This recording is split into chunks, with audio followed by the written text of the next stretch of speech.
Hey y'all, welcome to the GI Justin channel. Got some interesting things to discuss with you today. So obviously I'm working the store today, and one of these days we'll talk about what it is I actually do in the store, and maybe I'll show you guys a video.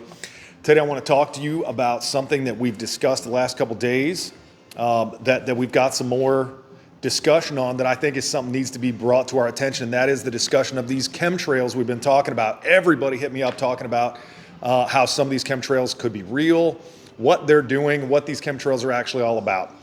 So the essence of chemtrails comes from a form of biological warfare, really, because the gases that we have used throughout history from World War I, where we used mustard gas, chlorine gas, some of these other gases are very, very, very volatile and dangerous to human beings.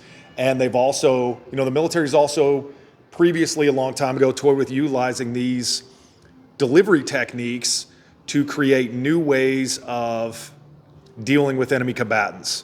So we saw that moving forward into Vietnam with the creation of Agent Orange, which was a defoliant whose entire purpose was to destroy the jungle so that we could spot the North Vietnamese and spot the Ho Chi Minh Trail and make it to where they would have a harder time to move around. So as part of that, this idea of chemtrails has kind of become a thing due to the obvious link between the two.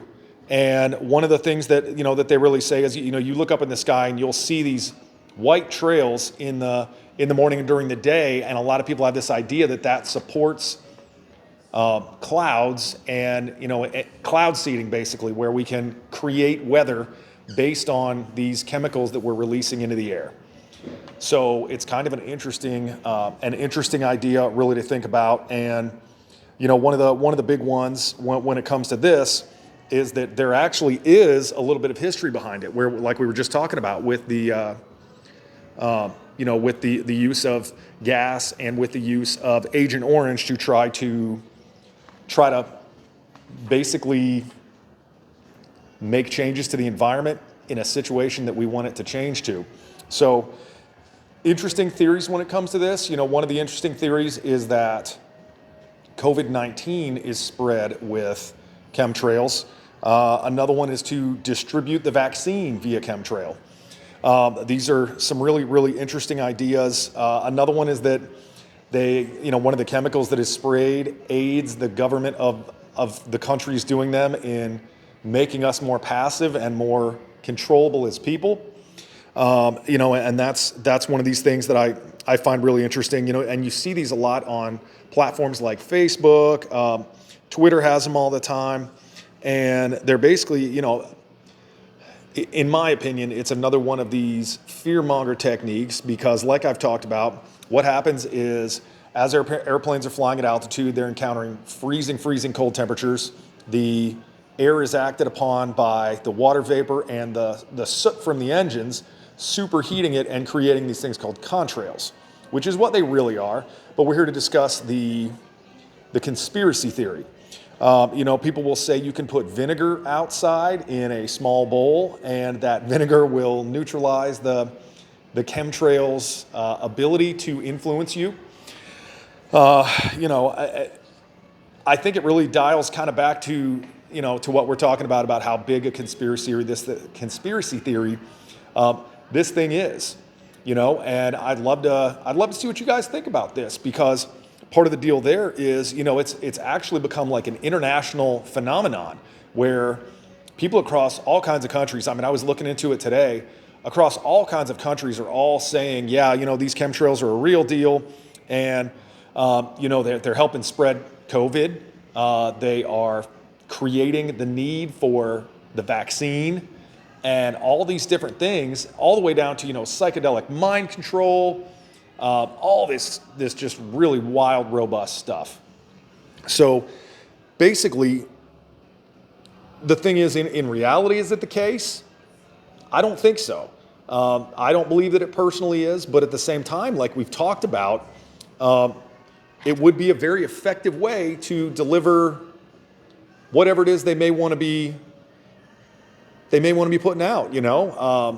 The technology dates back to early 1900s. I mean, it's, we would only get better at it. And, kind of while we're on the subject of COVID, one of the chief officials of the United States came out today and with a background in intelligence and said, hey, there's 100% proof that we have that a lab leak is what caused COVID-19, that China is working on biological weapons like this. And the question then becomes, is that biological weapon, is it working? Because, the COVID-19 targeted people with pre-existing health conditions and respiratory issues. And as a part of that, was that their plan the entire time? To make one to learn how to operate a delivery vehicle, where next time COVID-19 is the piggyback for whatever it is they actually plan on using. It's an interesting thought process while we're discussing the possibilities of chemtrails and the fact that they possibly exist. So my personal thought, I'm willing to hedge against the fact that they do, but like I said, if you think about it, aerosol and aerosolized weapons are the perfect delivery vehicle for this sort of thing. So if it were to be a thing, this would be something that I think several of the enemies of the United States would be very interested in looking at. So very curious there. And I'm kind of wondering, what if it is a precursor? What if chemtrails are in their infancy and countries are learning how to weaponize them? Because at the same time, no one would ever look up at, a passenger plane flying by and think, that thing's got chemical weapons on it. I don't think they would. I know I wouldn't. I would just take a look and go about my day just like everything else. So, interesting thoughts. I'm really curious to see where this goes. I don't know. I think that the more you dig into it and look at the possibilities of where it could take us as far as weaponizing it, that's something kind of makes logical sense. So thank you guys so much for watching. I just want to touch on the old chemtrails today. So thank you so much for watching. And thank you guys so much for subscribing. I'm having so much fun making these videos for you. So I love talking with you guys. And I especially love, having back and forth conversation about all these things. So thank you guys again and have an awesome, awesome afternoon.